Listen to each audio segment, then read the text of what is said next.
김현철 교수님은 정말 특이하신 게 네. 의사, 네. 현직 의사를 하시다가 네. 다시 경제학을 공부를 시작하셔서 네. 경제학과 교수가 되신. 그렇죠. 그래서 네.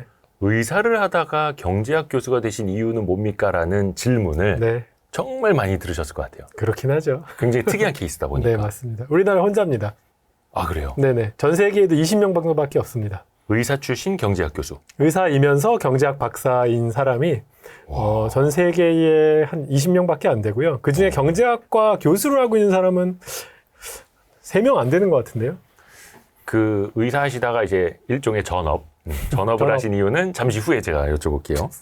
근데 교수님이 항상 네. 그런 말씀 많이 하십니다. 나는 기가 막히게 운이 좋은 사람이다. 그렇죠. 뭐 솔직히 이제 외모도 출중하시고 키도 183에 머리도 좋아. 막 의사도 했었고 네. 그리고 막 미국 코넬 대학교에서 교수도 하시고 네. 좀 홍콩 과기대 교수도 하시고 네.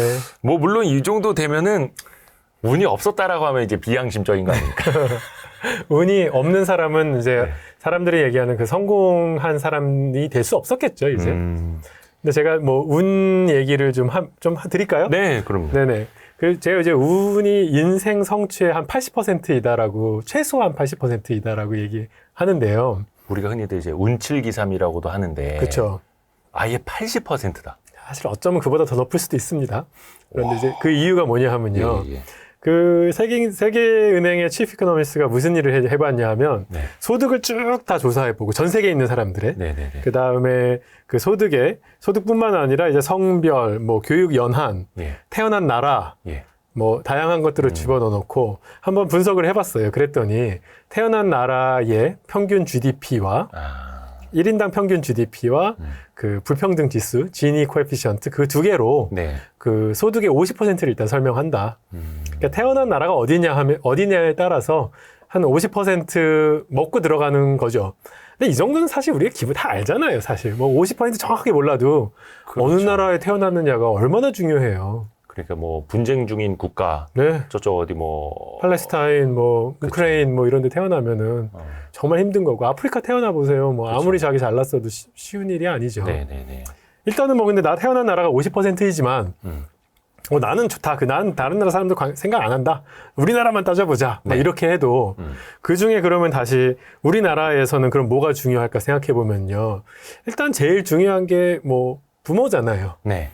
그거 그렇죠. 다 알죠. 금수저냐 흑수저냐. 금수냐 흑수저냐. 그렇죠. 근데 부모가 그럼 주는 영향이 얼마나 될까를 조사한 게 있습니다. 부모는 근데 2개를 줍니다. 크게 2개. 예. 첫 번째는 유전. 네. DNA 주잖아요, 우리 그쵸. 부모님. 그죠? 중요하죠. 두 번째, 그 어릴 때에 그 20세 미만의 그 성장 환경, 부모님이 다 주시는 거잖아요. 그런데 요 2개가 구분하기가 좀 어려워요, 사실. 왜냐? 부모가 동시에 2개 다 주고 있으니까. 이미. 그래서 요거를 2개를 구분하는 연구가 어떻게 이루어진 거냐 하면, 네. 우리나라에 예전에 지금도 하고 있는데, 해외에 입양을 많이 보내요, 우리나라 사람들이. 예. 그래서 입양된 자식은 DNA는 안 받고 어릴 때 환경만 받았잖아요. 그렇죠. 그리고 나의 친자식은 2개 다 받았잖아요. 네네네. 그러니까 이 두 부류를 가지고서 경제학 연구를 하면은 그 어릴 때 환경을 제외한 네. 순수한 유전의 효과를 측정할 수가 있습니다. 그래서 해봤더니 네. 소득의 30%, 교육 연한의 한 45%를 유전자가 설명합니다. 그러니까 소득의 30%는 네네네. 유전자에서 온 거예요. 그러면 아까 제가 나라 50%, 네. DNA 30%, 어릴 때 환경은 정확한 수치는 없지만 우리가 직감적으로 최소한 한 10%는 되지 않겠냐라고 하면은 아까 지금 벌써 몇 프로 됐나요? 네. 지금 벌써 90% 됐죠. 그렇죠. 그래서 제가 얘기하고 있는 게 최소한 80%는 운인 게 이거를 선택한 사람이 아무도 없잖아요. 나라 선택한 사람이 어디 있습니까? 부모 선택할 수도 없고. 네, 그렇죠. 거의 그래서 80%가 그냥 직감적으로 하는 게 아니라 네. 이거는 분석된 데이터를 가지고 이미 봤더니 80%는 운이 좌우하는 거다. 주어진 것으로 결정된다. 이게 이렇게 생각하면 또 어떤 분은 운명론이냐, 야 김현철 교수 뭐 신운명론을 얘기하냐, 뭐 그럴 수는 있습니다. 네네네. 그런데 뭐 내 노력의 여지가 전혀 없다는 건 아니고요. 하지만 그러니까 예를 들어 내가 다양한 선택을 할 수 있어요. 우리 이대호 기자님은 지금 이제 말하자면 창업을 하셨잖아요. 네. 나 기자 그만하고 창업을 했는데. 네. 아니 그런 중요한 결정에서 이제 나의 그 트레젝토리가 바뀌죠. 당연히 바뀌지만 네. 어떤 전 세계적인 큰 틀로 봤을 때 크게 바뀌는 게 아니고요. 그리고 아마도 기자를 하셨어도 성공하셨을 거고 아유. 이거를 하셔도 성공하시는 겁니다. 아직 멀었습니다. 하기사. 네. 예, 뭐 대한민국 땅에서도 이 한반도에서도 저기 383만 넘었으면 북한에서 태어날 수도 있었던 거고. 그러니까요. 네. 그렇죠. 뭐 지금 또 이제 좋은 직업 갖고 이렇게 많은 구독자분들하고 또 대화하고 네. 김현철 교수님 같은 분하고도 이렇게 대담을 하고 있고 운이 좋은 거죠. 아유 뭐 네 저도 덕분에 운이 좋습니다. 아닙니다. 근데 그래서 네. 거의 80%가 어떻게 보면 이제 그냥 주어진 태어났을 때부터 주어진 것. 네네 그렇고 사실 이 경제학이 필요한 순간 이 책 저도 진짜 그 유익하게 정말 유익하게 봤는데 네. 그래서 이런 데이터들 그 실험들 연구 네네. 결과들 네네. 그런 것들을 이제 많이 인용을 하셨더라고요. 맞아요. 근데 이 책 보면은 암 발생 여부도 사람의 건강 여부도 8알이 이미 운이다. 예, 운이라고요. 아까 제가 소득 말씀드렸잖아요. 근데 예. 건강도 이제 한 몇 년 전에 사이언스지, 그 네. 유명한 사이언스지, 예. 사이언스 네이처 거기에 이제 무슨 논문이 나왔냐면 야, 암 발생하는 원인이 뭐냐? 밝히고 밝힌 연구가 하나 나왔어요. 네네네. 근데 암이 기본적으로요. 그 DNA의 뮤테이션이에요. 뮤테이션 한국말로 하면은 변이인가? 변이. 아니요. 뮤테이션. 돌연변이. 아, 돌연변이죠. 돌연변이. 돌연변이. 아, 이런 거 제가 좀 도움을 드려야 되는데 지식이 딸려가지고. 돌연변이. 돌연변이입니다. 그러니까 DNA가 복제하다가 갑자기 돌연변이로 이상하게 변하는 게 그게 암이거든요. 아, 네. 거기서 크게 세 가지 원인으로 나눕니다. 첫 번째는 그 우연히 생긴 돌연변이. 네. 우연히 생깁니다. 돌연변이가. 뮤테이션이 우연히 생기고 그 다음에 유전. 네. 암 발생의 유전적 요인도 상당합니다. 그리고 환경 이렇게 크게 세 가지인데요. 네. 그냥 진짜로 우연히 생긴 게 50%. 우연히 50%. 암 발생이 우연히 50%가 생기는 겁니다. 네네네. 그래서 나는 한 번도 담배 펴본 적이 없는 가정주부인데 폐암 걸리고. 폐암 걸리고 네. 그냥 설명 잘 안 되잖아요. 그냥 우연히 생긴 거예요. 그래서 그게 50%. 네네네. 그다음에 태어난 게 유전이 30%. 네네네. 환경이 20% 이렇게 이제 구분이 되거든요. 네네네. 그럼 내가 바꿀 수 있는 건 환경밖에 없잖아요. 아, 우연을 내가 바꿀 수는 없으니까. 우연 바꿀 수 없고 DNA 바꿀 수 없고. 유전 30%. 네, 그러니까 암도 내가 바꿀 수 있는 여지는 20%밖에 안 돼요. 그래서 이제 암 발생마저도 굉장히 주어진 부분, 그러니까 그냥 진짜 우연인 부분, 우연과 그 DNA로 많이 설명이 되기 때문에요. 건강한 것도 내가 건강한 거, 내가 암에 안 걸리는 것도 뭐 자랑할 게 아니고 암에 걸리면은 사람들이 이렇게 얘기하거든요. Why me? 그렇죠. 왜 나야? 왜 나야? 내가 무슨 잘못을 했길래? 맞아요. 네. 근데 사실 그거에 대한 답은요. Why not you예요. 아, 그 우연이니까. 그냥 굉장히 많은 부분이 주어진 거니까. 그러면 이제 어떻게 하란 말이냐라는 질문은 저 뒤쪽에 제가 하겠습니다. 좋습니다. 네. 그리고 또 하나가 책에서도 이제 좀 재밌었던 게 맹모 삼천지교 있지 않습니까? 네네. 예, 맹모가 이제 자식 교육 때문에 네네. 뭐 3번 이사를 했다. 맞아요. 이게 과학으로 입증됐다고요. 그러게요. 이게 어떻게 과학으로 입증되느냐. 물론 뭐 이게 대치동 가서 살거나 목동 가서 살면 뭐 이렇게 확률은 높아진다고는 합니다만. 이제 그렇잖아요. 그런데 그런 식으로는 연구가 잘 안 되는 게요. 대치동 살고 막 글로 이사 가고 이제 막 그런 거 찾아다니는 분은요. 네. 그거 안 해도 다른 일도 많이 하거든요. 아. 자식 위해서. 아. 다른 투자도 많이 할 거 아니에요. 예. 그러니까 그 대치동으로 이사 갔기 때문인지 아니면 다른 투자를 많이 했기 때문에 우리 자식이 잘 되는지 구분이 안 됩니다. 아주 뭐 과외도 붙여주고. 뭐 예. 여러 가지 많이 하는 거죠. 네. 그래서 그런 식으로 연구가 안 되고 진짜 경제학 연구를 제대로 하려면요. 네. 이거를 어떤 사람은 제비를 뽑아서 대치동에 보내고 어떤 사람은 제비를 뽑아서 그냥 살던 데에 살고 이런 식으로 해야지만 연구가 돼요. 다른 요인을 다 배제시켜야 되는 거니까. 네. 그런데 미국 정부는 이제 굉장히 이런 정책들이 진심이라서요. 예. 이런 실험을 진짜로 해요. 예? 아니 뭐 그렇다고 해서 학생들 어디로 막 인위적으로 보내버려서 연구를 해요? 네. 어떻게 하냐면요. 인위적으로 강제 이준할 수 없잖아요. 네네네. 그러니까 못 사는 지역에 사는 사람들한테 예. 제비를 뽑아서 예. 너 좋은 지역으로 이사 가면은 우리가 렌트비 더 내줄게. 당연히 좋다 그러죠, 그럼. 그럼 좋다 그러잖아요. 네네네네. 그러니까 그런 프로그램을 운영하는데 예. 그 프로그램의 수혜자를 제비를 뽑아서 해요. 모두 다 이전할 수는 없으니까. 근데 그렇다고 해서 이제 잘 사는, 좋은 동네에 사는 애를 또 돈 더 줄게 못 사는 동네 가서 공부해라고 할 수는 그렇게는 없잖아요. 안 하죠. 그러니까 못 사는 지역에 사는 사람들한테 예. 그런 프로그램을 만들어서 너 좀 좋은 지역으로 이사 갈 수 있도록 우리가 기회를 줄게 해서 제비를 뽑아서 보내본 다음에 제비를 뽑혀서 그쪽으로 이사 간 사람이 있고 제비에 뽑히지 못해서 그냥 원래 살던 지역에 네네네네. 사는 사람이 있을 네. 거 아니에요? 네. 그런데 평균적으로 이 사람들은 다 똑같은 사람들인데 네네네. 이사 간 것만 딱 달라지는 거예요. 그래서 그렇게 했을 때 그 아이들의 삶이 어떻게 바뀌는지를 미국 정부가 연구를 합니다. 근데 이 연구가 하루 이틀 한 게 아니라요. 30년, 40년 전에 했어요. 와. 그래서 이 친구들이 지금 당시에 티네이저, 옛날에 10대였는데 지금 이사 갔을 때의 친구들이 지금은 이제 30대, 40대가 돼서 진짜로 노동시장에서 돈을 번단 말이에요. 네. 그래갖고 정말 인생의 트레젝토리가 어떻게 바뀌었는지를 비교할 수 있는 연구를 미국 정부는 합니다. 그래서 했습니다. 근데 그 결과. 그 결과 궁금하시죠? 아니 근데 유추는 됩니다. 당연히 좋은 곳에 가서 좋은 교육을 받은 학생들이 소득이 높아졌겠죠. 그랬을 것이라고 추측이 되잖아요. 그렇죠. 네, 근데 이제 연구 결과가 굉장히 재밌는 게요. 예.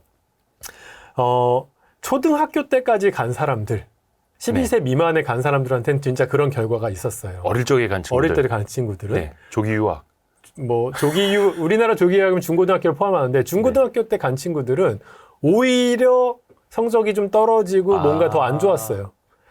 근데 많이 생각해보면 맞아. 왜냐하면 네네네. 10대 때 장소를 옮기고 뭐 하는 게 사실 쉽지가 않아요. 그리고 이미 사춘기 때. 예. 그래서 이미 사실은 옛날 그 흑인 이제 막 예를 들어 갱 지역에 있다고 쳐봐요. 그럼 그쪽 지역에 이미 막 네트워크가 다 형성돼 있는 애들의 네트워크 형성된 친구들은 이쪽으로 갔을 때 오히려 학교에서 약간 따당할 수도 있고 적응 못하고. 그래서 오히려 이 친구들은 그러니까 뭐 아주 작은 손해 정도 크게 뭐 변화가 없었고요. 그냥 명문 중학교, 명문 고등학교 가서도 저 뒤에 앉아 있고 졸다 오고. 뭐 그런 거죠. 그런 거죠. 그래서 가려면 초등학교 때 가는 게 맞다는 얘기였고요. 그래서 사실 보면 우리의 다양한 인생의 투자가요. 아주 어릴 때 이루어져야 됩니다. 그러니까 왜 그러냐 하면 뇌가 말랑말랑할 때 가야 돼요. 네. 그래서 한국의 부모님들이 그렇게 조기 교육. 네. 그렇죠? 네. 네, 그런가요? 그러니까 조기 교육이라 하면 우리나라는 근데 조금 문제가 뭐냐 하면요. 네네. 많은 교육이 다 중고등학교에 너무 많이 포커스가 되어 있어요.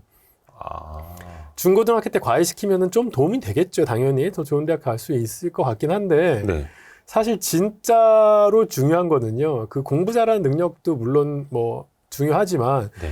그건 못지않게 중요한 게 소위 말하는 사회성, 뭐 자존감 그렇죠. 이런 비인지 기능들. 네. 그러니까 공부 잘하는 기능 말고 사회를 살아가면서 굉장히 많이 중요하다고 생각되는 그 비인지 기능들이 굉장히 중요한데 그럼요. 거기에 이렇게 부모들이 신경을 좀 많이 안 쓰죠. 그냥 열심히 네. 학원 보내고. 네. 그리고 너무 지나치게 보내잖아요. 네. 그러면 역효과 납니다. 그럼 자식이랑 관계 나빠집니다. 그럼 자식들 자존감 나빠집니다. 그럼 결국은 그거 굉장히 네거티브하게 작용하는데 그거 모르고 자식을 극한으로 보내고 있는 그런 부모들이 좀 있죠. 그래서 이제 중고등학교 때 어디 유학 보내놓고 기러기 생활하다가 나중에 가족끼리 또 뭐 별로 친하지도 않고. 그렇죠. 네. 그런 경우도 부작용도 꽤 있죠. 자기 자식 잘 보고 결정해야 되는 겁니다. 그러니까 자식이 뭐 공부 너무 사랑한다 그러면 공부 열심히 시켜줘야죠. 근데 아닌데 너무 세게 밀어붙이면 역효과 난다. 근데 지금 홍콩에 거주하고 계시잖아요. 네네. 네, 근데 홍콩에서는 이거 뭐라 해야 되나? 조기 교육이라 해야 될까? 네. 초등학교 때 학구열이라고 해야 됩니까? 교육열이라고 해야 됩니까? 굉장히 심하다면서요. 우리나라보단 덜하죠. 그래요?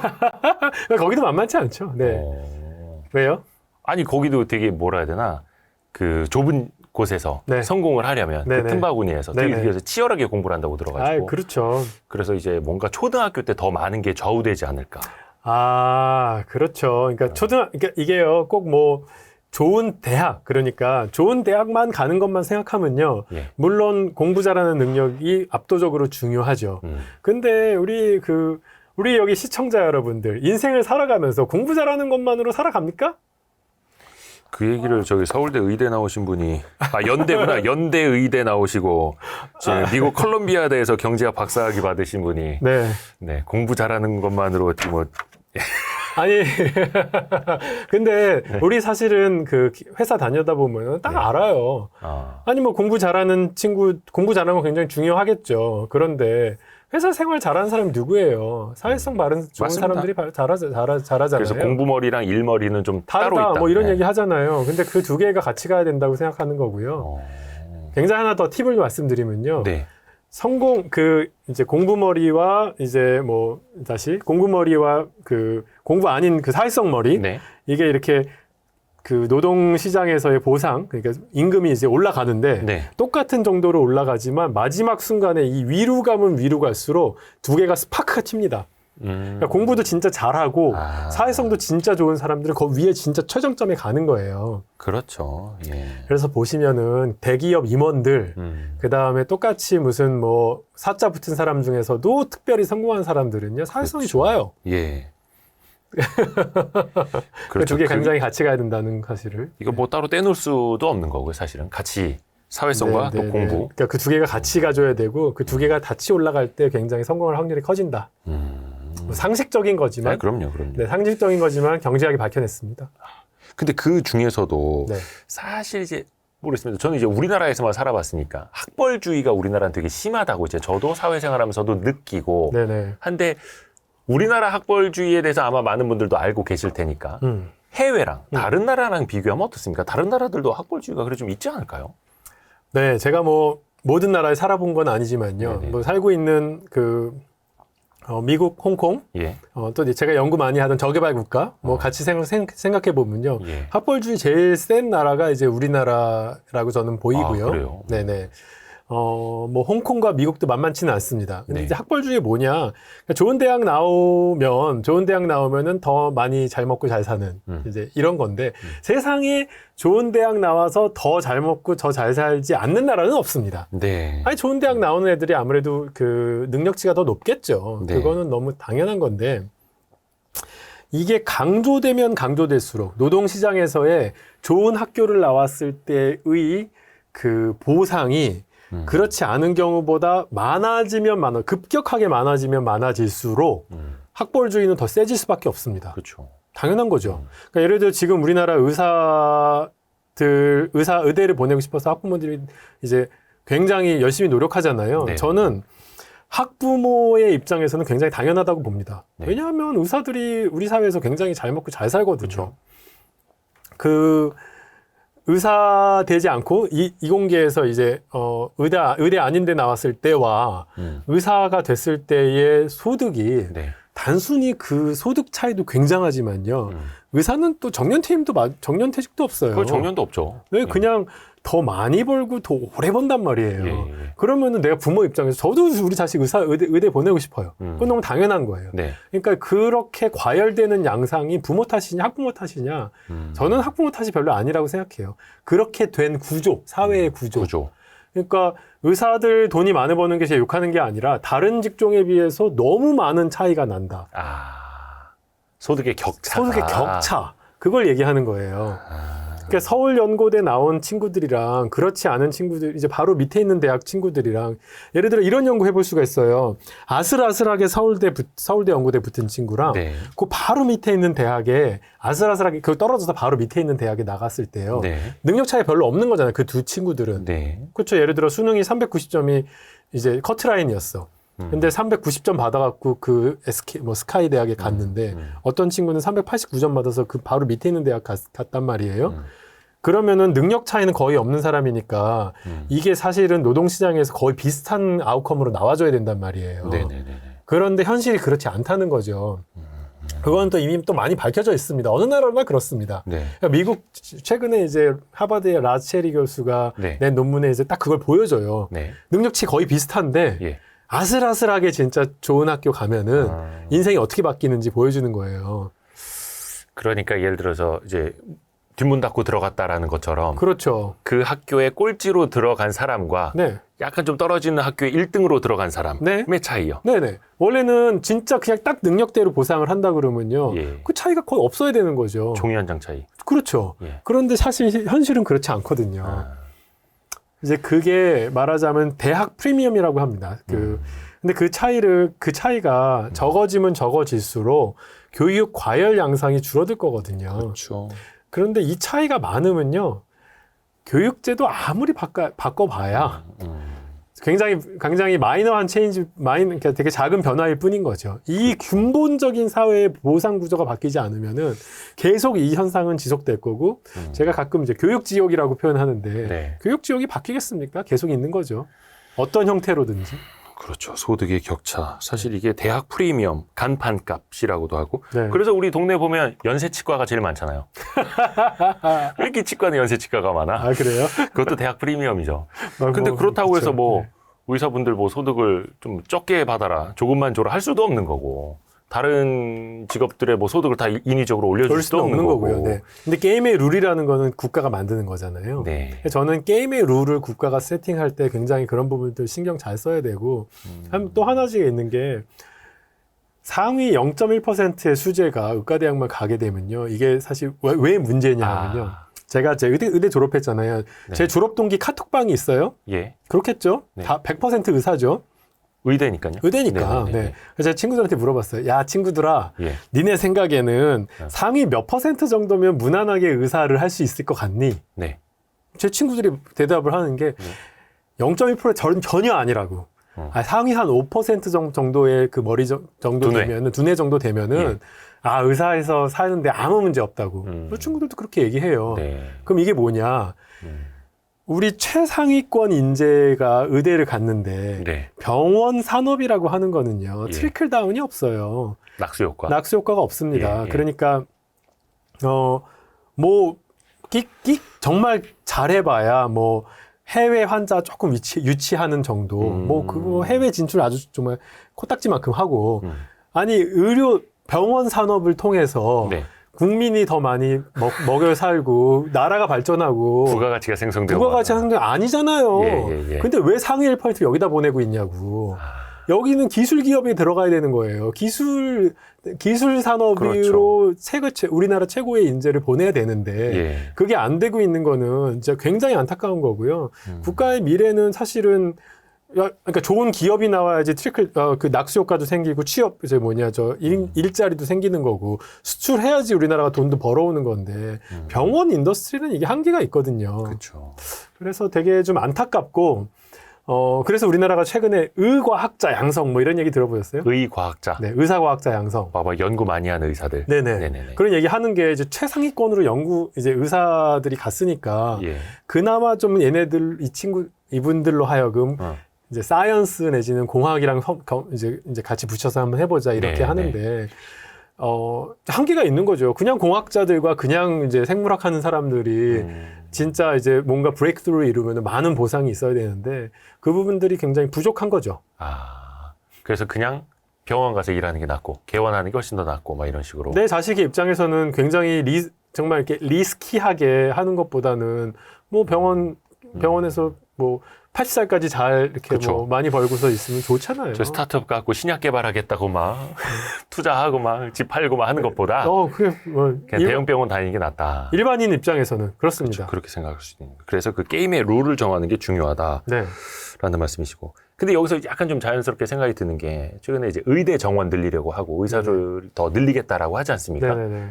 그러면 이제 수요와 공급만 놓고 보면 네. 의사의 공급이 많아지면은 의사의 어떤 뭐라 해야 되나 소득 네. 또 좀 이제 정체되거나 좀 떨어질 수도 있겠고요. 그렇죠. 변호사 시장에서 보여줬듯이 네네, 맞아요. 그럴 수는 있지 않겠습니까? 네. 예. 근데 뭐 그 정도는 해야죠. 그리고 의사 수가요. 예. 전 늘어야 되는 게 네. 의사의 월급을 떨어뜨리자는 얘기가 아니에요. 그러니까 지금 이제 급격한 고령화가 이제 진행 중인데 네. 그 의료 수요의 대부분은 고령층에서 나와요. 그렇죠. 갈수록 더하겠죠. 갈수록 더해집니다. 이거는 그냥 명약관화예요. 예. 불보듯 뻔한 일인데 지금 현재 의사 수로 감당이 안 돼요, 이게. 그렇죠. 간호사도 마찬가지고요. 간호사도 네. 마찬가지고 돌봄의 수요는 기하급수로 늡니다. 근데 이게 꼭 의사랑 간호사뿐만 아니라 또 이제 뭐 그 장기 요양 그 롱텀 케어 돌봄하는 사람들도 마찬가지라서 지금 돌봄의 영역에서는 막 거의 비명 소리가 납니다. 예. 노인들이 급격하게 늘고 있기 때문에. 근데 그런 그렇죠. 의미에서 의사 수가 늘어야 된다고 생각하고 뭐 의사의 밥그릇을 막 뺏어가기 위해서다. 저는 그러니까 뭐 저는 적어도 의사 수를 늘려야 된다고 생각했을 때 네. 의사의 밥그릇을 뺀다기보다는 그건 아니죠. 네, 그러니까 디맨드가 늘어나는데 가만 놔둘 거냐. 그러니까 수요가 아니에요. 늘어나는 만큼 네. 공급도 늘어야 공급도 된다라는 늘어난다. 그냥 당연한 논리. 네, 그렇습니다. 그 국가의 책임이다. 혹시 해외에서도 다른 나라에서도 네. 의대 선호 현상이 이렇게 심합니까? 그렇죠. 의사가 돈 그래요? 많이 벌면 벌수록 이제 의사와 다시 예. 의사와 타직종 간의 갭이 크면 클수록 굉장히 심한데요. 네. 홍콩이 그래요. 홍콩. 홍콩은요 의대가 딱 2개밖에 없어요. 거기는 원래 이제 나라가 작으니까. 예.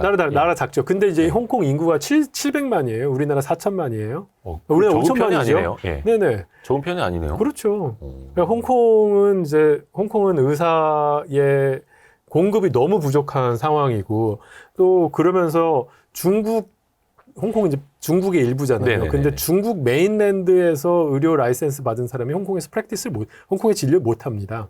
그렇게 또 막아놨어요. 그러다 보니까 공급은 절대적으로 부족한데 네. 이제 수요는 충분히 있으니까요. 네. 의사들이 돈을 굉장히 많이 벌죠, 홍콩에서는요. 그래갖고 이제 의대 쏠림 현상이 굉장하죠. 홍콩의 입시 문제도 이제 여기서 또 많이 나옵니다.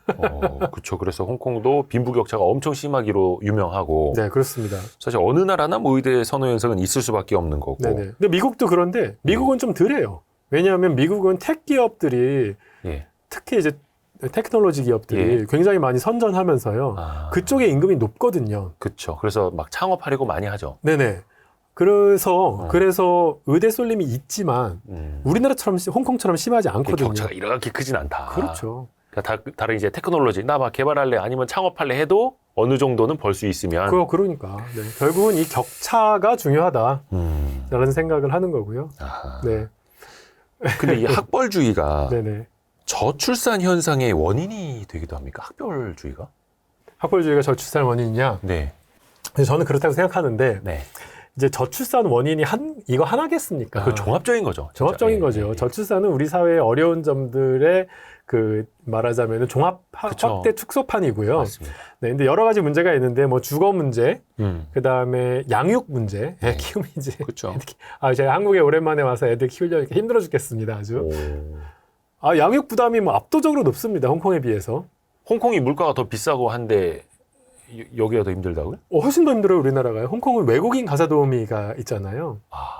네, 저렴하게. 홍콩인이 아니고 네. 어디 주로 필리핀. 필리핀에서 인도네시아. 넘어오신 분들이 네. 저렴합니까? 혹시 비용이? 100만 원 정도? 네. 그럼 엄청 싼 거네요. 한 달이요? 한 달이죠, 한 달. 네. 입주 아니면 출퇴근? 입주. 입주요? 네네. 그래서 입주 저희. 원래 더 비싼데? 그렇죠. 우리나라는 입주하면은 네. 350? 막 이렇게 내잖아요. 홍콩은 이제 한 100에서 150 정도 들거든요. 야, 그 100에서 150 엄청 싼 건데? 그러니까요. 그래서 저는 애들이 굉장히 어릴 때 많이 도움받았어요. 정말 엄청 많이 도움받았고. 예. 뭐 저희 집도 맞벌이니까 내가 갑자기 이제 이쪽으로 넘어가긴 했는데 어쨌든 저출산 문제, 양육 네. 문제가 이제 우리나라는 부담이 굉장히 큰 거고 네. 특히 홍콩에 비해서 그 다음에 주거 문제도 심각하죠. 그렇죠. 종합적으로. 뭐 종합적인 문제. 저는 이걸 족쇄라고 표현하거든요. 그러니까 우리가 100m를 뛰어야 되는데 예. 족쇄가 한 5개 정도 크게 채워져 있어요. 아. 근데 하나를 끊어준다고 해서 네. 족쇄 4개 여전히 있잖아요. 네. 그러니까 못 달리잖아요, 여전히. 그러니까 사람들이 이렇게 비판을 해요.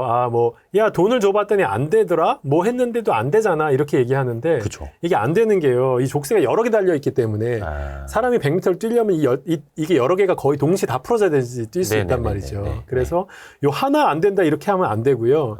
요거는 진짜 동시에 풀어야 되는데 그 족쇄 중요한 족쇄 중에 하나가 이제 미친 교육이다. 교육 과열이다. 교육비도 많이 들고. 교육비도 많이 들고 너무 과한 경쟁이고 이러니 행복하지도 않고 이런 이제 이 교육 과열이 저출산의 중요한 족쇄 중에 하나이고 여기에 원인은 뭐다? 격차. 소득 격차. 그러니까 그 좋은 대학 나왔을 때의 그 슬로프가 어느 사회든지 슬로프는 존재하지만 네. 이게 과대하면 과대할수록 좋은 대학을 가고자 하는 열망이 더욱더 세지니까 예. 여기에 부모가 더 많이 투자하는 것이 지당해지는 거고 그러면은 사람들은 너무 질려버리는 거고 이러면 애를 안 낳지 않겠습니까? 그러네요. 그러니까 교육열 이것도 마찬가지고 뭐 보육부터 시작하는 거긴 합니다만 네네. 5개의 족쇄. 동의가 좀 되시는지 모르겠습니다. 네. 아니 왜냐면 이게 저출생 문제가 네. 굉장히 그래서 더 풀기 힘든 거죠. 그렇죠. 모든 네. 조각을 다 같이 다 맞춰 나가야 네. 되는 거여서. 그러면 이른바 교육열도 좀 식혀야 되는 거고, 그러면은 뭔가 입시, 대입 지상주의도 깨야 되는 거고, 학벌주의도 깨야 되는 거고, 이걸 좀 어떻게 바꿀 수 있을까요? 아이고. 해법을 좀 주십시오. 아유, 뭐 해법이 아니, 근데 사실은 네. 제가 첫 번째 해법은 이게 사실 뭐 간명하게 이게 나오겠습니까? 네. 예. 한 가지 저희가 생각할 수 있는 건데 흔히 잘 얘기 안 되는 건 막 해법 되게 많잖아요. 주거 사다리를 뭐 해야 된다. 뭐 양육 부담을 굉장히 줄여줘야 된다. 그래서 저는 사실 두 가지 해법 그러니까 두 가지 좀 우리나라에서 많이 논의되지 않고 있는 거 말씀드리고 있는데요. 네, 첫 네. 번째는 이제 외국인 가사 도우미 우리도 해야 된다. 보육 부담부터 낮춰야 된다. 보육 부담 낮춰야 된다. 아니 지금 저희도 이제 어린이집 보내고 있는데요. 맞벌이가 어린이집 보내는 것만으로는 맞벌이 할 수가 돼요. 없습니다. 일단 애들 픽업을 하고 뭐 네네. 좀 해야 되는데. 그러니까요. 애가 아프면 그렇죠. 엄마가 이제 회사에서 부장님 죄송해요. 저희 애가 아파가지고요. 그러니까요. 네. 엄마 아빠 출장 가야 되면 네, 뭐 그런 방학도 있잖아요. 애들 방학. 그렇죠. 이거로 안 됩니다. 이거 안 되고 그래서 이제 제 생각에는 그런 공공의 그런 영유아 돌봄이 확대됨과 동시에 추가적인 도움, 저는 그래서 외국인 가사 도우미 할 수 있으면은 돌봄 시장의 영유아 돌봄 시장이 훨씬 좀 숨통이 좀 트일 거라고 생각하고요. 그래서 얼마 전에 약간 이제 시범 사업 한다고 네, 정부가 발표하기는 했습니다만 또 여기서 따라붙는 논쟁이 있습니다. 네, 다음 기회에 그건 해야 되지 않을까요? 그래, 간단하게라도. 할까요? 네네. 간단하게라도. 왜냐면 외국인 가사 도우미에게 네. 최저임금법을 적용을 해야 되느냐. 네, 그래서 이분들도 월 한 250, 300 이상 받도록 해야 되느냐. 네. 아니면 홍콩처럼 100만 원, 150만 원. 아니 그 나라에서 100만 원만 받고도 오겠다는데 왜 그러냐. 이게 좀 상충하고 있잖아요. 맞아요. 네. 어떻게 보시냐고요? 저는 둘 다 일단은 두 주장이 다 예. 일리가 있는 부분이 있어요. 네네네. 그러니까 첫 번째는 어떻게 외국인이라고 해서 차별하냐. 예. 프로덕티비티의 생산성에 맞는 임금을 받아야 되는 것이 당연한 것이다. 네. 라고 주장하는 분들의 의견도 있고. 동의가 됩니다.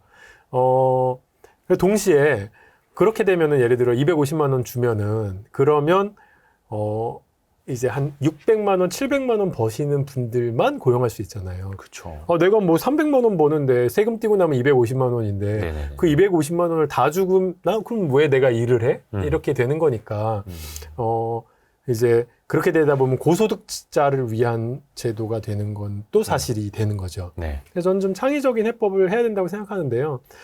최저임금을 일단은 지역별로 좀 나눠야 된다고 생각합니다. 그러니까 이제 우리나라가 이렇게 법적으로 할 수 있는데도 불구하고 그렇게 안 하고 있습니다. 그래서 지역별로 좀 나눠서 그 최저임금을 이 유아 돌봄 시장에서는 좀 낮출 필요가 있다고 저는 생각하고요. 그리고 그럼에도 불구하고 이제 부담이 많이 될 수가 있는데 우리나라가 이미 여성가족부의 아이돌봄 사업이라고 해서 저소득층한테는 이런 국내 내국인들이 아이돌봄을 위한 그런 가사도우미를 고용하면요. 네. 정부가 보조금을 지급합니다. 예. 제가 한국 들어와서요. 예. 이거 너무 육아가 빡세서 그걸 한번 신청을 해봤어요. 네. 근데 소득에서 걸리지 않나요? 제 소득이 이제 한국 소득이 바닥이잖아요. 한국에서 제가 돈을 안 버니까. 한국에서의 소득은 없으니까. 그렇죠. 거의 없으니까. 네네네. 보조금 지급 대상자더라고요. 그래갖고 제가. 교수님이요? 네네네. 아니 저 홍콩에서 연봉 엄청 높으신 걸로 알고 있는데 한국 오면은 한국 소득이 차상위 없으니까 계층 막 되는 거. 사실 아예 그보다도 아래예요. 그래갖고 제가 와. 사실 저는 홍콩에서 돈을 많이 벌고 있어서 예. 보조금 저 진짜 받으면 안 돼요. 그렇게 이제 동사무소에다가 얘기를 했어요. 네네네. 근데 그래도 방법이 없대요. 보조금 받으셔야 됩니다. 이제 와 이거는 굉장히 역설적인 사각지대네요. 뭐 그럴 수 저 있는 사람 거죠. 이상한 사람이라고. 네네. 나라에서 보조금 준다는데도 싫다는데 이거 뭔가 거꾸로 됐습니다. 근데 어쨌든 간에 그런 제도가 현재 좀 존재하고 있거든요. 그렇죠. 그래서 외국인 가사 도우미를 어쨌든 받으면요. 그러면 우리나라가 또 보조금을 지급하는 방법도 가능한 거죠. 그것도 세금이잖아요. 네, 근데 세금이 들지만 예. 이왕 어차피 하고 있는 프로그램이고 이게 지금 거의 정부 페일러처럼 돼갖고요. 네. 매칭이 안 돼요.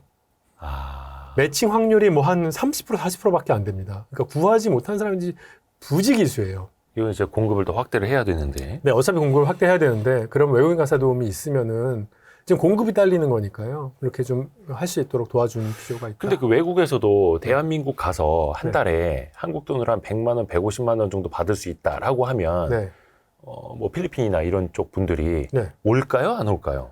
엄청나게 몰려들죠. 그래요? 네. 아니 그러면 100만 원, 150만 원만 들여도 되는 거잖아요. 왜 250만 원, 300만 원을 주면서 또 그게 모자라면 국가에서 보조금을 또 줘야 되고 왜 그럴까요? 아, 그러게요. 그게 이제 또 그 각 나라에는 또 그 나라의 최저임금 존재가, 그러니까 최저임금이 왜 존재하느냐는 철학적인 질문으로 가시는 겁니다, 지금. 아주 기본적인 인간의 삶을 영위해야 된다 뭐 이건데. 네, 네.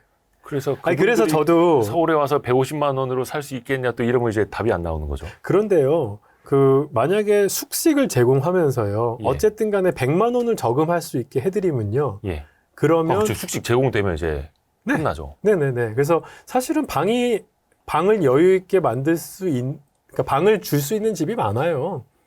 예를 들어서 이제 노인 돌봄이라고 하면 자녀들이 이렇게 다 네. 분가한 집들이라든지 네. 아니면은 이제 국민 평수라고 쳤을 때 이제 34평이나 27평이면은 네. 방이 3개잖아요. 네네. 자식 하나, 애가 하나면요.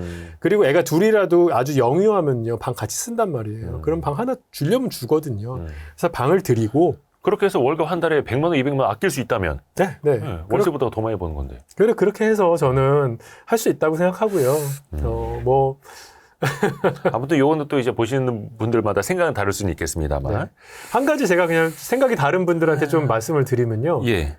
이거는 제가 무슨 강제로 너 외국인 가사 도우미를 무조건 채용해라 이게 아니잖아요. 그렇죠. 선택. 선택이잖아요. 국민들에게 선택지를 하나 더 주는 건데 그거를 또 애써 반대할 필요는 없는 거 아닌가 이런 생각을 합니다.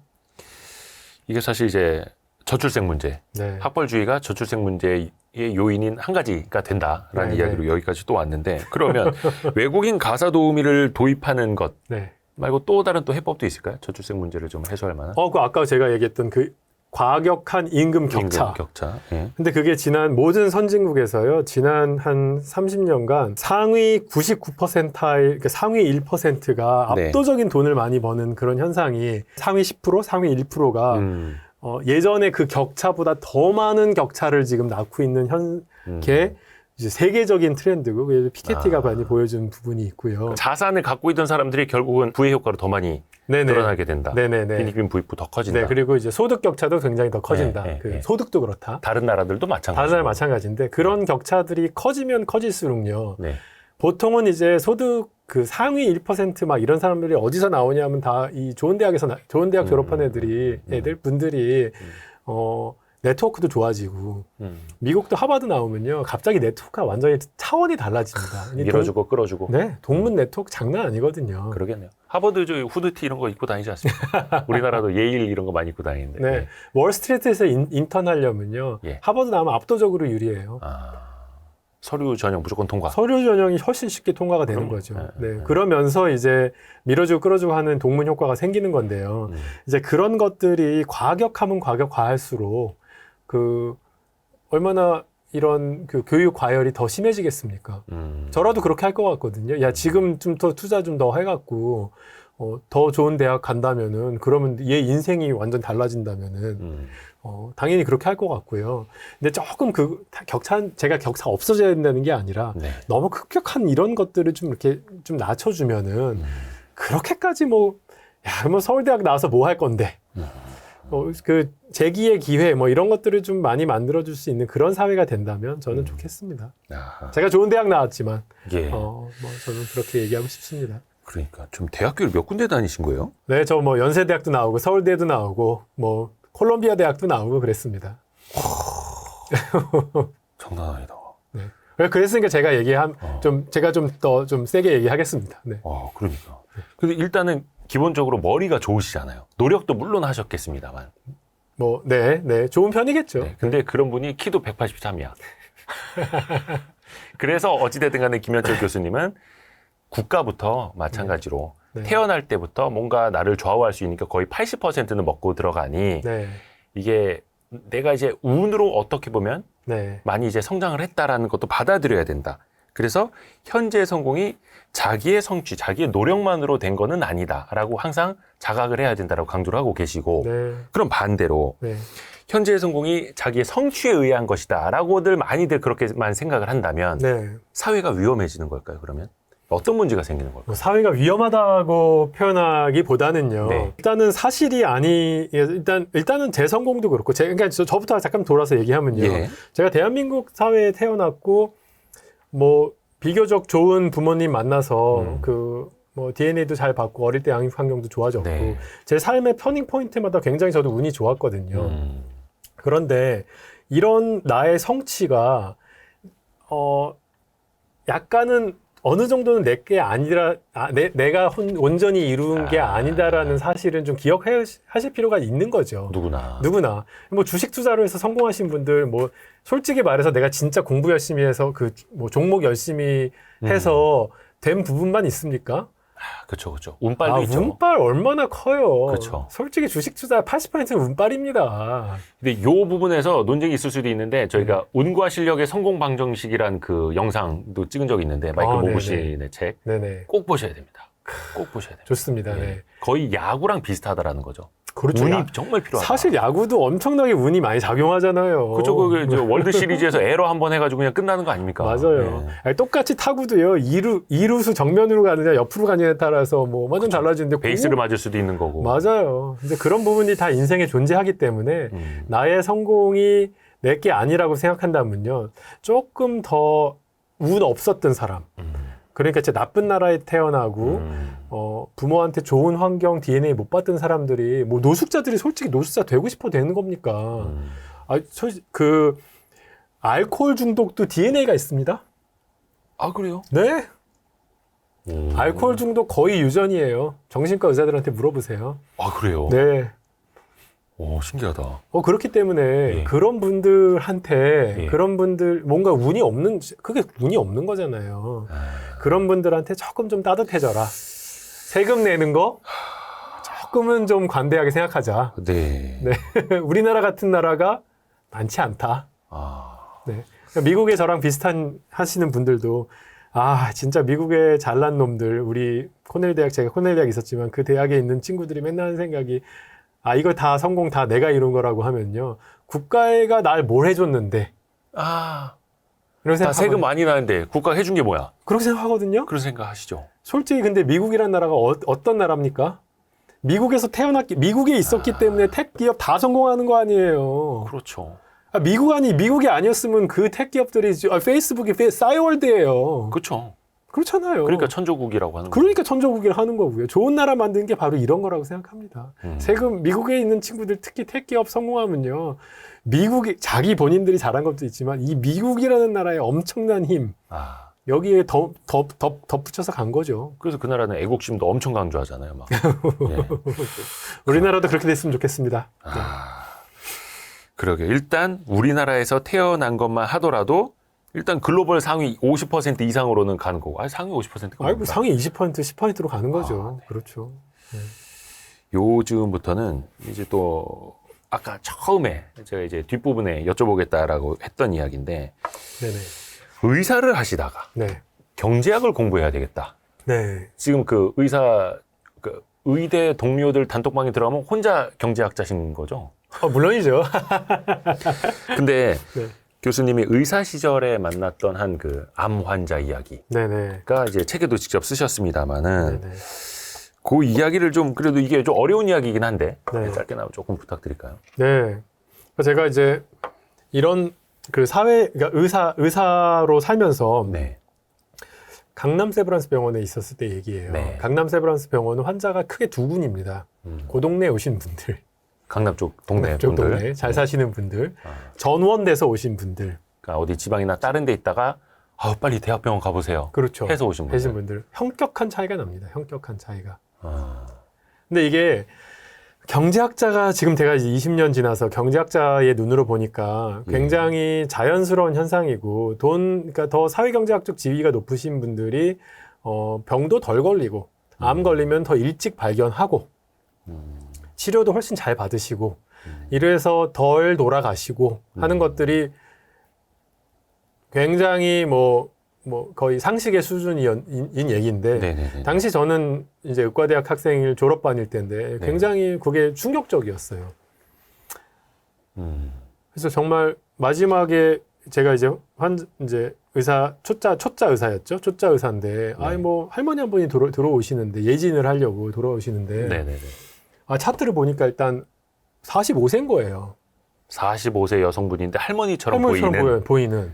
그러니까 좀 고생을 많이 고생 굉장히 많이 하시니까 엄청 반일 한 것 같아요. 딱 그 얼굴에 새까맣고 근데 그런 분이었는데 유방외과라서 가슴을 딱 열었는데 딱 보니까 가슴에 벌써 이미 암세포가 많이 있고 보이고 그게 겉으로 보이고 와 유방암에 그 암세포가 겉으로 보일 정도. 겉으로 보일 정도. 그 다음에 이제 전이가 되면은 겨드랑이부터 가거든요. 근데 겨드랑이에 이제 암세포가 꽉 차 있었어요. 그러니까 이분은 그러니까 말기라는 게 그냥 너무 이제 자명해 보이는데 이분이 전원돼서 오셨으니까 조금 이렇게 무서웠을 거 아니에요. 그쵸. 의사들이 저쪽에서 좀 큰 병원 가시라 얘기했을 거 아니에요. 그쵸. 근데 이분이 이제 현실 부정을 하시는 거예요. 그러면서 되게 모기 같은 소리로 저한테 선생님 이거 암 아니죠? 막 이러는 거예요. 근데 너무 슬프더라고. 아유, 여기 동네, 이쪽 동네 아주머니들은 다 이렇게 일찍 오시고 그러는데, 이분은 어쩌다가 이런 삶을 살게 됐을까. 되게 안타까웠고, 그러니까 그래서 이러한 의료의 문제, 그러니까 다시요. 이러한 문제가 이게 그냥 단순히 내가 암 서전으로, 암 외과 의사로, 외과 수술로 극복할 수 있는 문제가 아니잖아요. 그렇잖아요.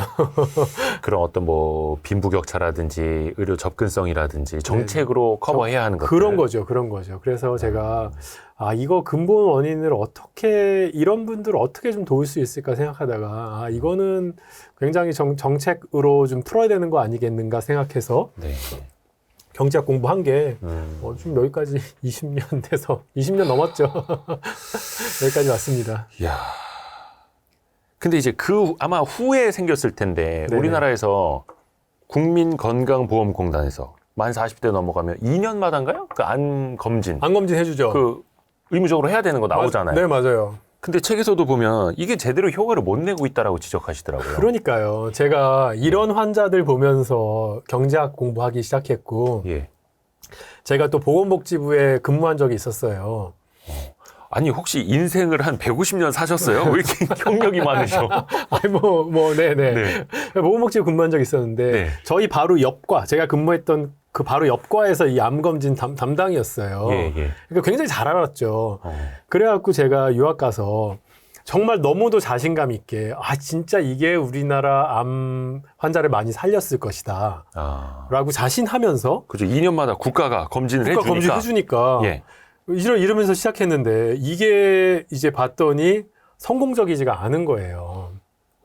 왜 그럴까요? 그래서 그 얘기하기 전에 조금 다시 말씀드리고 싶은 게 우리가 어렵고 힘든 이웃을 도와야 된다는 거에도 수긍을 안 하시는 분들이 많지만 거기까지 동의했다 쳐요. 그랬을 때 쓰인 돈들이 얼마나 많이 망할 수 있는지를 사실 이 책에서 많이 얘기했어요. 제가 연구하는 사례마다 이상하게 실패 케이스로 나오더라고요. 그래서 암검진으로 돌아가서 왜 그러면 이게 실패를 했는가. 그러니까 제가 지금 얘기하는 거는 암검진을 하지 말라가 아니에요. 그러니까 국가가 나서는 거에 문제예요. 근데 우리나라는 암을 발견할 수 있는 채널이 자, 국가가 하는 암검진이 있죠. 또 뭐가 있나요? 뭐 회사에서 정기적으로 건강검진하기도 맞아요. 하고요. 민간에서 주는 암검진이 있습니다. 그 다음에 또 내가 약간 속이 쓰리거나 배가 아프면은 그냥 의사 선생님한테 가서 좀 속 쓰리고 좀 안 좋은데요. 그러면 내시경 한번 해보실까요? 이런 채널로 요걸 이제 opportunity 하라고 하는데 어쨌든 이런 채널로 이런 채널을 발견할 수가 있어요. 근데 이제 국가가 나서서 암검진을 해서 성공을 거두려면요. 국가 암검진에서 암을 발견한 그 순간이 다른 채널, 가만 놔뒀을 때 다른 채널로 암검진을 해서 발견할 채널 순간보다 많이 앞당겨져야 돼요. 정책 효과가 나려면. 뭐 건보료 써서 하는 거니까. 그렇죠. 그러니까 가만 냅둬도 한 달 뒤에 발견할 거였으면은 별 효과가 없을 수 있는 거죠. 그렇죠. 그렇죠. 그래갖고 제가 이제 연구를 해봤는데 진짜로 이 국가 조기암 검진이 뭐랄까 국민 이제 암을 더 많이 발견은 해요. 암을 더 많이 발견은 하는데 암으로 인한 사망을 줄이지는 못하더라고요. 이유가 뭐냐 하면 우리나라 의료 시스템이 굉장히 좋다 보니까 예. 다른 채널로도 쉽게 발견해서 이미 그 시간의 차이가 한 6개월 정도밖에 안 돼요. 그러니까 6개월 빨리 발견했을 때 네. 엄청난 사망률의 차이로 이어지지 않아요. 그게 하나 있고요. 이게 이제 개개인에게 6개월은 큰 적일 수도 있지만 뭔가 통계적으로 봤을 때 의미 그렇죠. 말씀하시는 네네. 거죠? 네. 근데 개개인적으로도요. 암이 1기에서 2기로 가는데요. 네. 그 위암 같은 경우에 한 2년 반 걸리거든요. 근데 2기에서 3기는 더 빨리 가요. 네네네. 네, 1기, 2기는 한 2년 반 걸려요. 그래서 그거 6개월 차이가 막 이렇게 그 이제 심각한 거는 아니다. 뭐 심각할 수도 되는 순간도 존재할 수 있지만 평균적으로 그렇지 않은 경우도 많아서요. 예. 근데 또 그게 하나 있고요. 또 하나가요. 국가가 암 검진을 받으라고 막 이렇게 선전을 하면요. 네. 받는 사람도 있고 안 받는 사람도 있잖아요. 예. 근데 누가 받아야 되냐 하면 암에 걸릴 만한 사람이 받아야 돼요. 암에 많이 걸리는 사람이 받아야 돼요. 약간 좀 안 좋은 환경에 계신 분들. 그렇죠. 네네네. 맨날 술 먹고 막 공기 안 좋고 막 이런. 네, 막 이런 나 됐어 막 인생 뭐 있어 막 그러면서 막 나쁜 음식 먹고 막 담배 피우고 막 네네. 이런 분들이 받아야 돼요. 네네네. 근데 이런 분들이 암 검진에 더 많이 올까요? 적게 올까요? 병원 안 가죠. 안 가죠. 예. 사무직 이런 분들이 병원 더 많이 가고. 맞아요. 예. 그래갖고 검진하러 오시는 분들은 맨 암 안 걸리는 분들이 많이 왔어요. 암 진짜 걸리는 분들은 진짜 정작 많이 안 왔어요. 그러니까 이런 문제가 또 발생해서 이 두 개가 짬뽕 돼서 국가가 나선 게 예. 그렇게까지 효과가 없었다는 사실이 사실 박사학위 논문 챕터 1이고요. 뭐 이걸 높이 사서 사실은 뭐 제가 코넬 대학 교수도 된 거고. 근데 그렇습니다. 그래서 이게 국가가 개입하는 것이 그럼에도 불구하고 어쨌든 굉장히 신중해야 되고 증거를 잘 갖춰서 뭔가 개입을 해야 되는데 우리나라는 사실 그렇진 않죠. 그러면 그 말인 즉슨 오히려 이제 병원이라든지 의료 혜택의 접근성이 좀 떨어지는 사람들에게 더 선별적으로 이런 국가암 검진이라든지 그런 거 선별적으로 제공을 해야 된다라는 뜻일까요? 그렇죠. 타겟 그룹을 명확하게 잡아야 되는 거죠. 타겟. 네. 그러니까 정책 대상 그룹을요, 그냥 브로드하게 잡아서 돈을 뿌리는 게 아니라 정말 꼭 필요한 사람들 가만 냅두면은 진짜로 암 많이 걸리고 병원 안 올 사람들한테 집중해야 되는 거죠. 동의가 되십니까? 네. 물론 이거 뭐 이견이 있으신 분들은 뭐 아마 댓글을 달아주실 겁니다. 네, 꼭 달아주십시오. 네, 부탁드리겠습니다.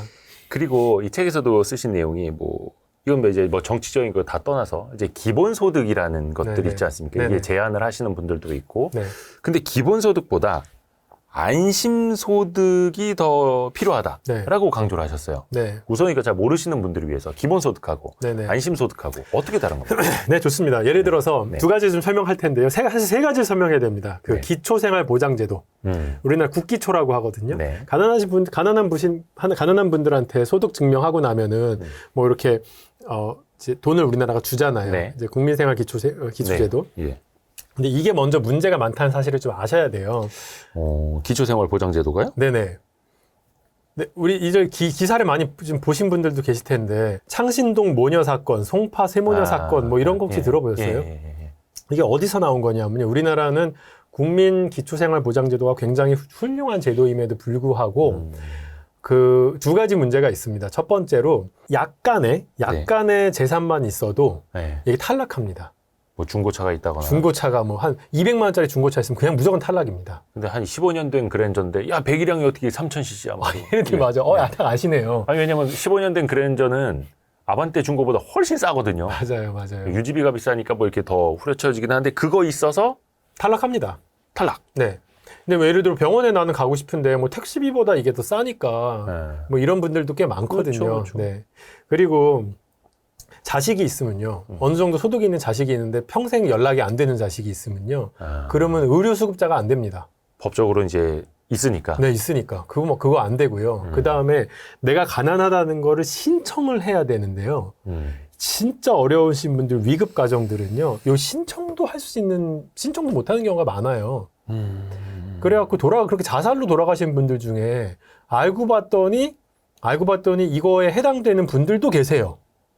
그러니까 신청만 했었어도 최소한 월 몇십만 원이라도 받았을 텐데. 네. 그것도 못하는 분들도 그런 거 있지 있습니다. 않습니까? 뭐 사회복지과 막 구청 직원들한테 네. 저기 뭐 빌라촌 찾아다니라고 막 그렇게 하잖아요. 행정적으로도 네, 하라고 하잖아요. 맞아요. 사실 그런 부분들이 좀 어려운 부분들이라서 그런 분들을 그거를 개선하고자 하는 노력 중에 네. 이제 안심소득과 기본소득 얘기가 나온 거예요. 사실은 안심소득은 역사가 오래됐어요. 50년 됐어요. 안심소득이요? 네, 안심소득은 이제 서울시에서 하는 제도를 이제 안심소득이라고 명칭한 것 뿐이고요. 해외에서? 해외에서는 안심소득을 해봤죠. 해외에서는 네네. 그래서 이 경제학적 용어로는요. 네네. 네거티브 인컴 텍스라고 해요. 네거티브 인컴 텍스는 뭐냐면 우리나라가 인컴 텍스가 소득세잖아. 예. 소득세인데 네거티브니까 부의 소득세, 음의 소득세예요. 그러니까 소득이 많아지면 많아질수록 소득세를 많이 내잖아요, 우리가. 예. 그러니까 소득이 적어지면 적어질수록 그 보조금을 많이 주자. 예. 그게 이제 부의 소득세, 그렇죠. 네거티브 인컴 텍스예요. 음의 소득세. 소득세를 돌려주자. 그런 거죠. 네네. 그거를 그래서 뭐 서울시는 안심소득이라고 하고 예전에 뭐 대선 주자로 나오셨던 분 중에 한 분은 뭐 공정소득이라고도 하고 뭐 다양한 명칭이 있었지만 어쨌든 경제학적 용어로는 네거티브 인컴 텍스예요. 이제 그런데 이제 그러면은 그 소위 얘기하는 그 하후 상박, 그러니까 가난한 사람들한테 더 많이 소하게 주고. 하고 네. 좀 이렇게 좀 괜찮으신 분들한테는 적게 주고 네네네. 이런 건데 우리나라의 국기초, 아까 기초생활보장제도가 문제가 뭐냐 하면요. 그런 소득의 그 기준점들을 만들어 놓고요. 네. 바로 미치면은 예를 들어 뭐 50만 원, 100만 원을 주는데 네. 바로 위면은 빵. 계단 효과. 계단 효과 같은 게 있어요. 예. 그러다 보니까 조금만 돈을 잘못 벌면요. 잘못 벌면은 이게 막 탈락돼요. 갑자기 돈이 막 확 줄어든단 말이에요. 그러면 어떤 반응이 일으키냐면 일 안 하고 그럴 바엔 말지. 일 안 하고 말지. 그렇죠. 이렇게 되거든요. 그래서 그러니까 월 뭐 150만 원 받았다고 이거 못 받을 바에 네. 일 안 하고 이거 받는 게 낫지만 이런 뭐 식으로. 80만 원, 100만 원에도 이런 현상이 벌어지기 때문에 근데 그렇습니다. 그래갖고 요런 문제를 극복하는 게 아까 이제 첫 번째 대안으로 나온 게 네거티브 인컴 텍스. 예. 이제 서울시에서 하는 안심소득인 거고요. 네. 예를 들어 그거를 우리나라 전체로 하면 뭐 한 30조 원, 40조 원 정도 든다고 합니다. 네. 그런데 그 재원이면은 기본소득도 할 수 있는 거잖아요. 네네네. 근데 기본소득을 고재원을 가지고서 같은 재원을 가지고 기본소득을 하면요. 한 사람당 이제 한 15만 원 정도 줄 수가 있어요. 한 가정당, 죄송합니다. 한 네네네. 가정당 15만 원. 더 많은 가정에 골고루 줘야 되니까. 네네. 네. 자, 그럼 여기 다른 건 없습니다. 그냥 모든 가정에다가 15만 원씩 줄까? 아니면 가난한 가정한테 필요한 만큼 훨씬 더 많이 몰아줄까? 그렇죠. 그냥 딱 이거 두 가지입니다. 이거 두 개에서 이게 가장 큰 차이가 이거거든요. 네. 뭘 해야 됩니까? 그러니까 저도 이 한쪽이 참 당연한 거 아닌가라는 생각이 드는데 또 이거 가지고도 엄청 논쟁하잖아요. 막 싸우죠. 네. 아니, 그래서 지금 이제 이제 기본소득을 주장하시는 분들 중에 그쪽 당을 지지하시는 분들 중에서도 굉장히 이게 이견이 많아요. 그 안에서도. 이렇게 하면 안 된다. 그래서 사실은 이제 제가 얘기하는 그 기본소득이 영원히 우리가 못할 거냐? 또 그건 아닐 수도 있다고 봐요. 네. 우리가 이제 굉장히 많은 이제 오랜 후에 이제 세월이 많이 지나면 또 할 수 있지만 지금 우리나라는 노인 빈곤율이 OECD 1위입니다. 맞아요. 지금 가난한 사람들의 어려움이 사실 여전히 심하거든요. 그래서 우리가 아직 기본소득을 저는 할 단계는 아니라고 생각을 하고 네네네. 얼마 전에 노벨경제학상 수상자 에스더 듀플로 네. 와갖고 그냥 저개발 국가에서는 기본소득 맥센스하다. 왜냐하면요, 저도 저개발국가 연구 많이 하는데요. 네. 소득 파악이 잘 안 돼요. 그래서 이제 못 사는 나라일 때는 그냥 전 국민에게 돈을 다 주는 게 맞는데 차라리 낫다. 예, 다 같이 못 살고. 다 같이 못 사니까. 네네. 그런데 우리나라처럼 소득이 실시간 파악되는 나라에서는 굳이 왜 부자들한테도 돈을 주냐. 그럼 우리나라 같은 나라에서는 네. 이렇게 이제 더 선별적으로 하는 게 맞다. 저희 입장도 그렇습니다. 그러니까 아주 가난한 나라에서는 기본소득 가는 거고 이미 이제 그런 많은 사회 시스템이 만들어져 있고 소득 파악이 잘 되는 나라에서는 가난한 사람들한테 몰빵을 줘야죠. 그렇죠. 네, 저는 그게 이제 생각합니다. 비례적인 거니까. 네네. 근데 우리나라는 뭔가 평균이라는 것 혹은 이제 네. 획일적으로 주는 거를 또 이제 좋아하시는 분들이 있어가지고 모르겠습니다. 좀 어렵습니다. 한번 고민 좀 해보시기 바랍니다. 시청자분들도 네. 네, 어떻게 해야 될지는 이 정도의 정보는 가지고서 좀 더 찾아보시면 충분히 네네네네. 판단하실 수 있을 것 같습니다. 선진국 그리고 어떻게 보면 이제 주가 측면에서도 밸류에이션이 높은 회사들, 능률이 높고 효율성, 경영의 효율성을 굉장히 잘 끌어올리는 회사들 보면 네네. 한정된 자원을 잘 활용하는 기업들 아닙니까? 그렇죠. 특히 이제 뭐 한정된 자원 중에서 대표적인 게 인력, 사람일 텐데 사람을 잘 써야 될 텐데 이 책에서도 인센티브라는 걸 이야기를 하십니다. 네네. 인센티브라는 거 이제 많이들 이제 들어보셨을 텐데 네네. 이게 어떻게 보면 그냥 일 잘하는 사람에게 조금 더 성과급을 준다. 이 개념일지 네. 요것도 좀 우리가 달리 생각해야 될 측면이 있을까요? 그럼요. 사람을 뽑는데 이제 인센티브 뭐 다들 아시잖아요. 예. 뭐 예를 들어 제일 쉬운 거 돈 많이 준다. 예. 이거를 이제 파이낸셜 인센티브, 금전적 인센티브라고 하죠. 네. 금전적 인센티브가 작동하는 채널에 대해서 한번 생각을 해보셔야 돼요. 네. 이제 경제학자들이 그거를 작동하는 채널을 크게 두 개로 나눴어요. 예. 첫 번째는 선별 채널, 두 네. 번째는 인센티브 채널. 네. 선별 채널은 뭐냐 하면요.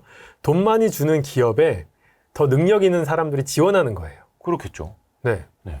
그 채널이 있습니다. 그러니까 더 좋은 분들을 네. 많이 뽑을 수 있는 그런 여지가 많이 생기는 거죠. 그럼요. 뭐 예를 들어서 뭐 당연한 월급을 거죠. 10억 준다 그러면 다 몰려가겠죠. 뭐. 그렇죠. 네네네. 그런데 이제 거기서 좋은 인재가 오는 것뿐만 아니라요. 네. 좋은 인재가 들어온 다음에 선별 효과는 내가 입사하기 전 지원자들의 효과고요. 네. 들어온 다음에도 굉장히 많은 이제 돈을 많이 주면요. 소위 인센티브 효과라는 게 있습니다. 뭐냐? 더 열심히 일한다는 거예요. 그렇죠. 근데 왜 더 열심히 일할까? 그 채널로 이제 여러 가지 설명할 수가 있는데 왜 그런가? 네. 그러니까 예를 들어서 우리 그 이대호 기자님도 이제 지금 이제 회사를 운영하고 계시니까 네. 그 직원한테 월 1억을 준다. 네. 엄청난 인재들이 몰려올 거 아니에요. 그러겠죠. 근데 그러면은 몰려온 다음에 열심히 일할까? 근데 그 엄청나게 열심히 일할 거예요. 예. 근데 왜 일하냐 하면 첫 번째 채널로 네. 인간이 아무리 이기적인 동물이라도 받은 만큼 하고 싶어 한다. 약간 부채의식. 네, 기프트 익스체인지라고 합니다. 네네네. 우리 사장님이 나한테 월 1억을 줬는데 내가 노력 저거 해야지. 노력 봉사 해야지. 네네. 약간 이런 기프트 익스체인지 프로그램 그런 거 존재합니다. 예. 그렇겠죠. 사람인지라. 네. 요거만 있는 게 아니라 내가 회사를 잘리면 이 돈 못 받아.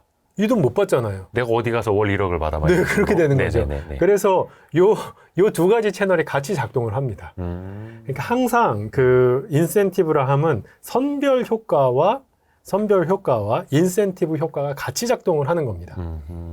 그런데 아까 말씀드린 그 인센티브라는 게 이제 파이낸셜 인센티브야만 존재하냐? 그렇지 않아요. 아니 좋은 사람 뽑을 때 돈만으로 뽑진 않잖아요. 뭐 회사의 비전을 보여준다라든지. 비전 볼 수 있죠. 근데 뭐 복지제도 이런 것도 사실은 금전적인 거에 가깝고. 그렇죠. 근데 비금전적인 것도 있습니다. 예를 들어서 work hours. 워라벨 같은 거. 워라벨. 우리는 칼퇴근 시켜드립니다. 네, 그런 것도 굉장히 인센티브가 되죠. 그렇죠. 예. 특히 요즘 젊은 친구들에게는. 맞습니다. 그 다음에 정규직, 비정규직. 월급을 똑같이 준다고 할지라도 네. 내가 언제 잘릴 수 있는지 모르는 직종과 평생 있는 직종은 다 다른 거잖아요. 네. 그래서 같은 돈이라도 직업의 특성에 따라서 non-financial incentive가 존재합니다. 그게 이제 커리어 인센티브로 하는 거는 이제 약간 정규직, 비정규직인 걸 수도 있고요. 네. 또 얼마나 내가 프로모션 될 수 있는 여지도 있잖아요. 회사의 비전 아까 말씀하셨는데 예. 성장, 굉장히 성장하는 회사다 그러면은 내 커리어를 한번 걸만하다고 생각할 수도 있는 거고. 네. 그래서 사람이 일하는 거에는 금전적인 부분도 있지만 비금전적인 부분도 같이 있어서 존재하고 이런 것들이 작동하는 채널이 아까 얘기 드린 셀렉션 채널, 선별 채널, 예. 그 다음에 들어온 다음에 있는 인센티브 채널.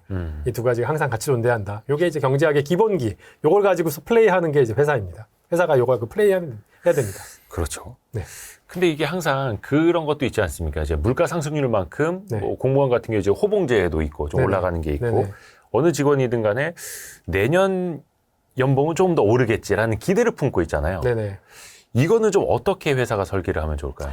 자, 보시면은 그 내가 이제 호봉제로 하냐, 연봉제로 연봉제, 그러니까 성과에 따라서 뭐 그죠? 진짜 갑자기 뭐 그냥 월급이 2배 될 수도 있고 이런 거를 이제 아니면 호봉제를 한다고 해볼게요. 예. 그러면 다른 사람이 지원해요. 완전히 다른 사람이 지원합니다. 그래요? 보세요. 똑같은 이제 회사를 차렸는데요. 네. 우리 회사는 네가 잘하든 못하든 무조건 1년에 한 3% 내외로 이제 그냥 계속 올려주고 뭐 언제 잘릴지는 모르겠어. 이제 네네네. 뭐 이렇게 되는 게 하나 있고요. 어느 회사는 연공제를 해요. 네. 근데 그래서 네가 열심히 일하면은 연봉이 갑자기 1억 5천도 되고 2억도 됐다가 너 진짜 못하면 3천만 원도 되고 이렇게 된다고 한번 가정해 볼게요. 네. 그러면 어떤 사람이 내가 굉장히 으쌰으쌰하는 마인드라고 해볼까요? 내가 네. 진짜 모험적인 진취적인 사람이다. 그러면 어디를 지원할까요? 뭔가 좀 더 성장 잠재력이 있는 더 많이 받을 수 당연히 있는. 그러니까 연공제 아닌 네. 그런 이제 연봉. 성과급제, 예, 성과급제 이쪽으로 가겠죠. 네. 내가 굉장히 그 위험 회피적이고 그냥 나는 있는 게 좋아. 그냥 공무원처럼 살겠다. 그러면은 호봉제 찾아가죠. 이 호봉제 찾아가는 거예요. 네. 그래서 이런 인더스트리에 맞는 그런 이제 성과 체계를 만들어야 됩니다. 스타트업은요, 네. 무조건 연공제 하면, 그러니까 연공제, 그러니까 예.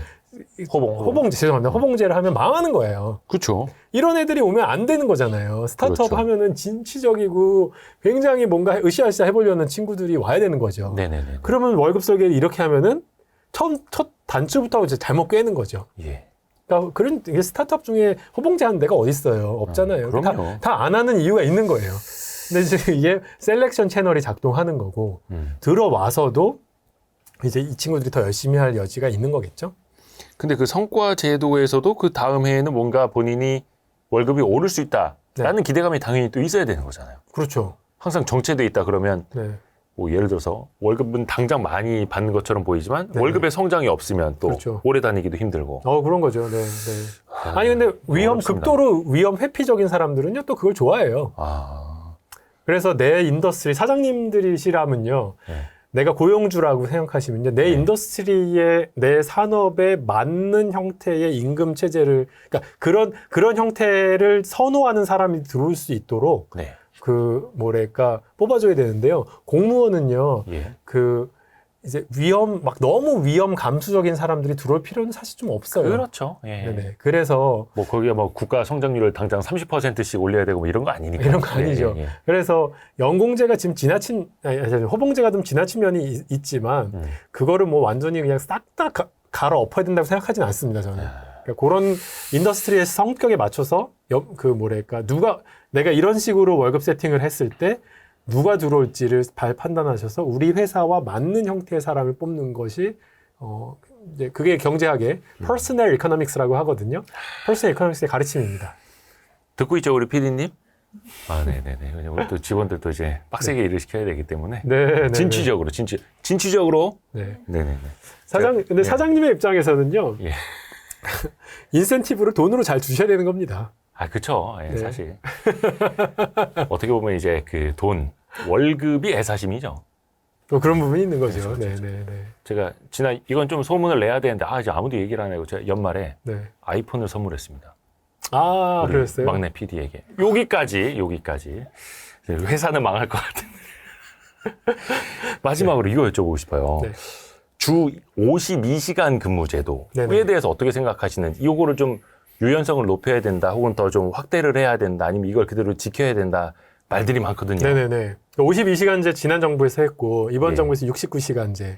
약간 좀, 성격이 완전 다른 거예요. 좀 유연성을 더 두려고 좀 시도는 하고 있는데, 또 반발이 있어서 아직은 잘 못하고 있죠. 못 바꾸고 있죠. 네네네. 그러니까 52시간제는 그걸 이제 그냥 이렇게 단순 숫자가 아니라요. 네네. 52시간 이상 일하는 거를 근본적으로 차단한 거거든요. 네. 법으로. 예. 이보다 더 일 많이 하면요. 처벌됩니다. 대표이사가 네. 감옥 가요. 그러니까요. 네. 그래서 저는 이렇게까지 하는 느낌도 알겠어요. 뭐냐면 가만 냅두면은 우리나라가 이제 OECD 국가 중에 워크 그렇죠. 아워 정말 거의 뭐 OECD 국가 1, 2위를 다투고 있거든요. 노동 시간이 가장 긴 국가 어디 멕시코 다음인가 네네, 아마 맞아요, 맞아요. 그래서 이거 이제 지나친 건 사실입니다. 예. 근데 지나친데 이거를 이제 말하자면은 강제로 이렇게 줄이는 말하자면 쇼크 테라피 같은 거거든요. 충격요법. 충격요법 맞습니다. 이런 충격요법의 또 다른 예는요. 김영란법이 있어요. 3만 원 이상 3만 원 밥보다 먹으면 네. 너 혼난다. 예. 맞아요, 맞아요. 네. 근데 이게 국가주의예요, 사실은. 굉장히 국가가 나서지 않으면은 그러니까 굉장히 지나치게 일상을 관리 감독하는 거거든요. 그렇죠. 근데 이게 선진적인 모습은 아니죠. 근데 또 이해도 됩니다. 왜냐하면 오죽하면 네네. 네네네. 오죽하면 이렇게 했겠냐 싶은데 저는 이제 이거는 근데 이제 그 굉장히 고수의 방법은 아니라고 생각해요. 충격요법은 고수들이 잘 쓰는 방법은 아닙니다. 이제 오죽하면 이렇게 했나 싶긴 한데 네. 산업이 굉장히 다양해요. 굉장히 다양하고 52시간제에 맞는 산업만 존재하는 게 아닙니다. 그래서 사실 그렇죠. 네, 이 제도를 도입했을 때 현업에서 죽겠다고 이게 말이 되냐 이렇게 말기하는 현업도 되게 많이 있었어요. 그렇죠. 뭐 제조업만 있는 것도 아니고 제조업도 다 다르고. 네, 화이트 칼라만 있는 건 다르고. 아니거든요. 예, 예. 그래서 근데 이게 우리나라에서는 어떤 경영자 측과 노동자 측이 어떤 반으로 딱 갈라져 있는 것처럼 이렇게 프레임이 되거든요. 맞아요. 그래서 52시간 제도는 저는 취지는 이해하나 네. 그 고수의 방법은 아니고 결국은 국가가 개인의 삶을 52시간 일하고 싶은 더 많이 일하고 싶은 사람도 존재하거든요. 네. 저 대학 교수고 특히 이제 코넬 대학교에 있을 때 제가 이제 테뉴어를 받아야 되니까 예. 하루에 한 12시간 이상 일한 것 같아요. 예. 하루에 14시간씩 일했고 예. 주말에도 일하고 막 그래요. 그럼 코넬대 총장님 감옥 가셔야 되는데. 그러니까 말이에요. 우리 식대로 하자면. 우리 식대로 하면은. 네네네. 근데 뭐 제가 이게 누가 시켜서 한 게 아니라 자발적으로 한 거잖아요. 네. 그래서 이러한 자발성의 여지는 남겨두는 것이 적절한 거고 그런데 그렇게 일할 때 기업 사측에서 그렇게까지 일을 시키지 않을 수 있도록 디스인센티브를 만들어야죠. 그런 인센티브를 만들어주고 그러니까 예를 들어 그게 주 32시간 근무제 뭐 이런 것들이 있어요. 이제 그건 뭐냐 하면 32시간만 근무하라는 게 아니라요. 32시간 넘어가면 그러니까 지금 40시간 넘어가는 순간부터 그 추가적으로 임금을 지불해야 되는데 더 많이 지불하잖아요. 그렇죠. 예를 들어서 뭐 평일 임금의 1.5배를 줘라, 뭐 네네. 2배를 줘라 이런 것처럼. 그렇게 되는 거잖아요. 네. 근데 이런 게 사실은 좀 더 고수의 방법인 거예요. 그렇죠. 근데 사실 우리나라도 그 휴일에 근로를 시키면 1.5배 주게 돼 있거든요. 맞아요. 네. 그래서 저는 이거를 이제 36시간, 32시간 쪽으로 앞으로 당겨 오면서 네네. 그 약간 페널티성이죠. 이제 과로를 시켰을 때, 그랬을 때 더 노동자한테 더 많이 보상하고, 그럼 사측에서는 그만큼 부담되니까 덜 시킬 거 아니에요. 그렇죠. 하지만 진짜 뭐 56시간 일하고 싶은 사람들, 69시간 일하고 싶은 사람들도 일을 할 수는 있는 거잖아요. 그렇죠. 그렇게 게임의 룰을 만들어야지 국가는 그거를 하나하나 넌 절대 일할 수 없어. 뭐 이렇게 하는 거는 지나치다. 뭐 그렇게 생각합니다. 그러니까 예를 들어서 주 52시간 넘겨서 근무를 하게 되면 그때부터는 평일 임금의 3배, 5배를 줘야 돼라고 할지언정 네. 법적으로 안 돼. 대표이사 감옥 가. 네. 이거는 아니다. 그건 아니다. 네. 뭐 그렇게 생각합니다. 아이고 그러네요. 좀 자주 뵈야 되는데 홍콩에 이제 가지 않으시고 네.